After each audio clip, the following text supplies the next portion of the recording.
দ্বীপ জেলা ভোলা, প্রকৃতির দান, নদীর স্রোত আর চরাঞ্চলের বিস্তীর্ণ তৃণভূমি ঘেরা জনপদ।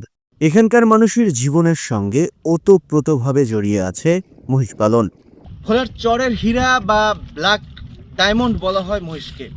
প্রায় 2 শতাব্দী ধরে এর চরে চলে আসছে বাথান পদ্ধতিতে মহিষ পালন, যেখানে প্রায় এক জায়গায় শত শত মহিষ ঘাস খায়, দুধ দেয়, বেড়ে ওঠে প্রাকৃতিক উপায়ে। জেলার 8টি উপজেলাতেই ছড়িয়ে আছে অর্ধশতাধিক চর।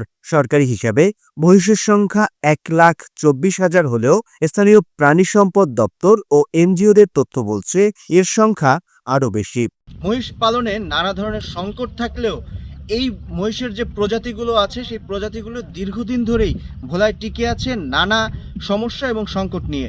প্রতিদিন এসব বাথান ও খামার থেকে উৎপাদিত হচ্ছে 35 থেকে 40,000 লিটার দুধ। 122 লিটার মাসে 60 থেকে 50 লিটার দুধ হয়। আর আমাকে এই চলে বয়স বলছেন প্রতি মাসে আমরা সংসারটা চলি, আমাকে এই ফ্যামিলির বিষয় কারণ এই উচিলা দিয়ে আমাকে সংসারটা চলতে আছে।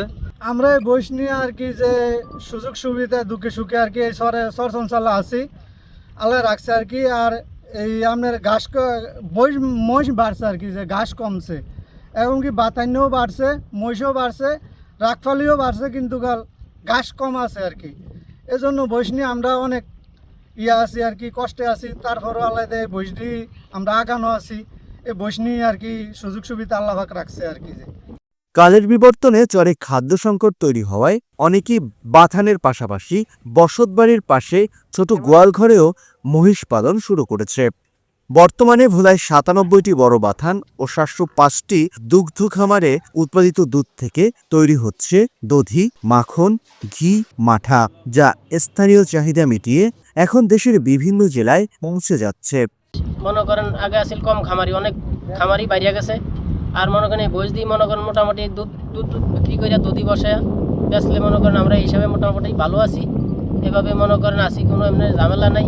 আমরা মোট সকাল 6টা কিল্লার থেকে ছাড়ি, বিকাল 4টা কিল্লায় নিয়ে যাই ঘাস টাস খাওয়া নিয়ে, যার মা ছাও গোসারাই।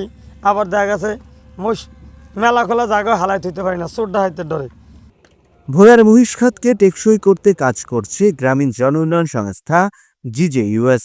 সংস্থাটি মহিষ উৎপাদন, প্রজনন, চিকিৎসা ও প্রশিক্ষণ কার্যক্রমে সহায়তা দিচ্ছে চরাঞ্চলের খামারি ও বাথানিদের।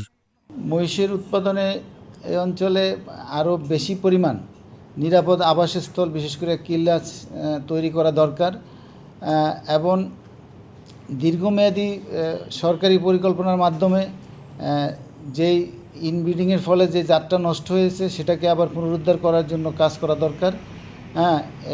এই জন্য আমরা আশা করি সরকারি বেসরকারি পর্যায়ে এখানে ইনভেস্টমেন্ট করবে এবং এর মাধ্যমে এই কাঙ্ক্ষিত লক্ষ্যে পৌঁছানো সম্ভব হবে। এদিকে প্রাণী সম্পদ বিভাগ বলছে মহিষের জাত উন্নয়নের জন্য তারা মাঠ পর্যায়ে কাজ করছে, তবে এর জন্য প্রয়োজন কৃত্রিম প্রজনন কেন্দ্র, যার জন্য সরকারের কাছে প্রকল্প প্রস্তাবনা পাঠানো হয়েছে। মহিষের উন্নয়নের জন্য রোগ প্রতিরোধের ব্যবস্থা প্রাণী সম্পদ বিভাগ কাজ করতেছেন এবং জাত উন্নয়নের জন্য কৃত্রিম প্রজনন কর্মী ব্যবস্থা রেখেছেন।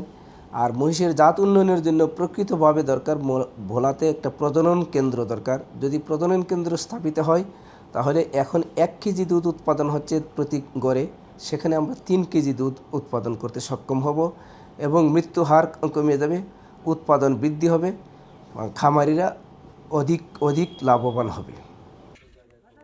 জেলায় 1,24,000 মহিষ থেকে বাৎসরিক উৎপাদন প্রায় 30,000 মেট্রিক টন দুধ, যা থেকে তৈরি হয় 4,200 মেট্রিক টন দধি।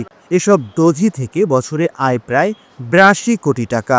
ভোলার দধি ইতোমধ্যেই জিআই পণ্য হিসেবে স্বীকৃতি পেয়েছে, যা এই জেলার ঐতিহ্যকে নতুন উচ্চতায় পৌঁছে দিচ্ছে। মহিষ খাত নিয়ে নানা ধরনের সংকট থাকলেও আছে সম্ভাবনার নানা ধরনের গল্প। এই আদিম পেশা যদি এখনও টিকে থাকা সম্ভব হয় তাহলে এই মহিষই পরিবর্তন করতে পারে ভোলার অর্থনীতি, এমনটাই মনে করছে এ খাত সংশ্লিষ্টরা। মোহাম্মদ সামিরুজ্জামান সামির, চ্যানেল 21, ভোলা।